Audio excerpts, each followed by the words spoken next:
I'm spending $20,000 on an engine. You present yourself on social media as this type of person. Yeah. It better come Below mint. nines, yeah. That's why you buy them for $9 and they got the overspray and you're like, yeah, that's sort of the deal. I know I'm a shop owner. I'm a leader. I'm a shop owner. I get it. There are times that the product I put out is not what I want it to be. It happens. You're not going to be perfect all the time. I even identified if I have a problem or something, I'll still post it on the internet because everybody's afraid, like, that'll get you in trouble. And I'm like, no, it shows to the consumer that we are real. We're all human. And we have to talk about it. We have to tell them. And we have to, like, if I make a mistake, I'm trying to call people and be like, yo, I f***ed up. Water coming in, like, I'm sorry though, we got hit with a hurricane. Anyway, your car got flooded.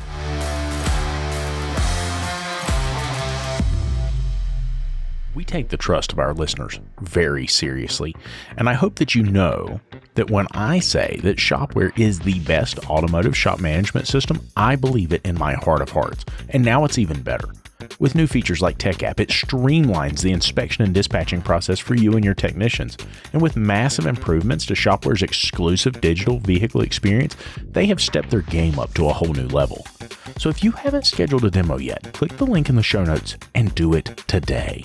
If you've already had a demo and you were waiting to finally switch, there has never been a better time. So click that link and get started today.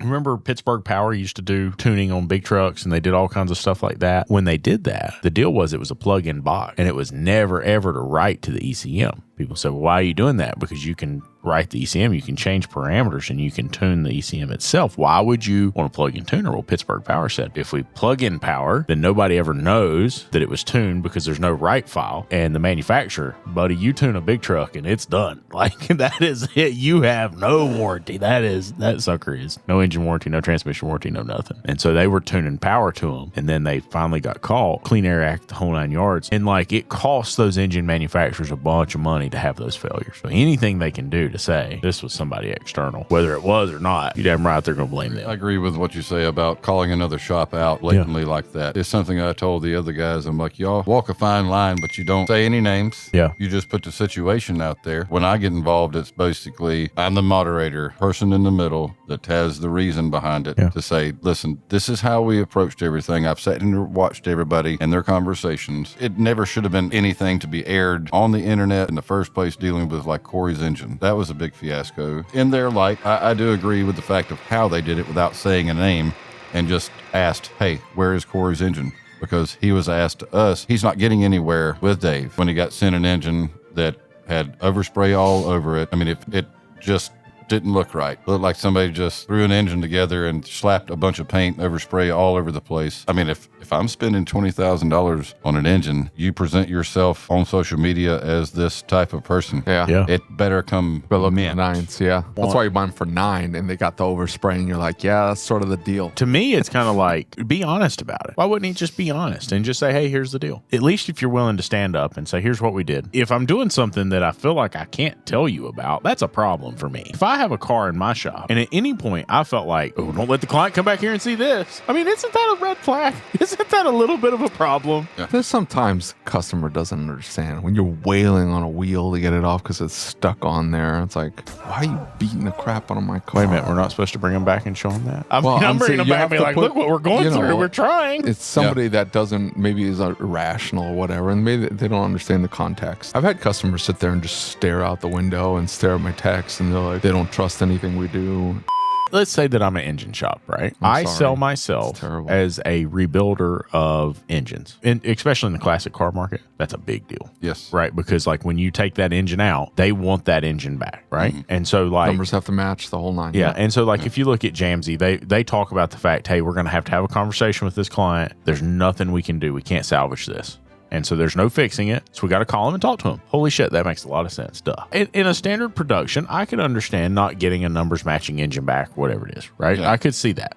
But if I'm calling myself an engine rebuilder and I'm going to say I'm going to rebuild your engine, if I'm changing the blocks, I'm doing something different, I would think the client would want to know. Why wouldn't you just call them and tell them? And if Was there's a he problem that we switching? can't rebuild the engine, we have to get another core and do that, because the initial part of the conversation was specifically between Miles and Corey that I want you to build this engine. Corey took and put his initials on the block. and it was agreed upon originally. Now, in the end, Dave did make a video, and both of them pulled 4 videos, 2 each, off of the internet after they made these massive statements and got these 100,000s of views off of it. And pulled, I guess, their media marketing team said, hey, this is either in bad light. This doesn't need to be on the internet. Let's pull it. And made that decision. Corey's finally got a hold of me.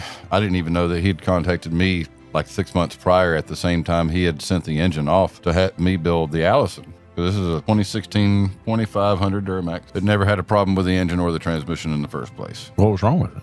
Nothing. Good running truck. Who we are on social media is what grabbed his attention. He's a dying man, dying of cancer. I want this. I want to send the engine off and the transmission and have it built for my dad or my kids before I die. Okay. Have everything updated and fixed. I don't want them to have to go out and buy a brand new piece of crap in the market today. Sure. That was his idea. And because he watches kind of quality work that we do or that we present to the consumer, he was immediately just enamored. This is a no-brainer. So he sends the engine to Dave's and they swap the block out? They don't know where the engine is. They lost the engine? Oh, shit. That's a problem. That's a bit of a problem, huh?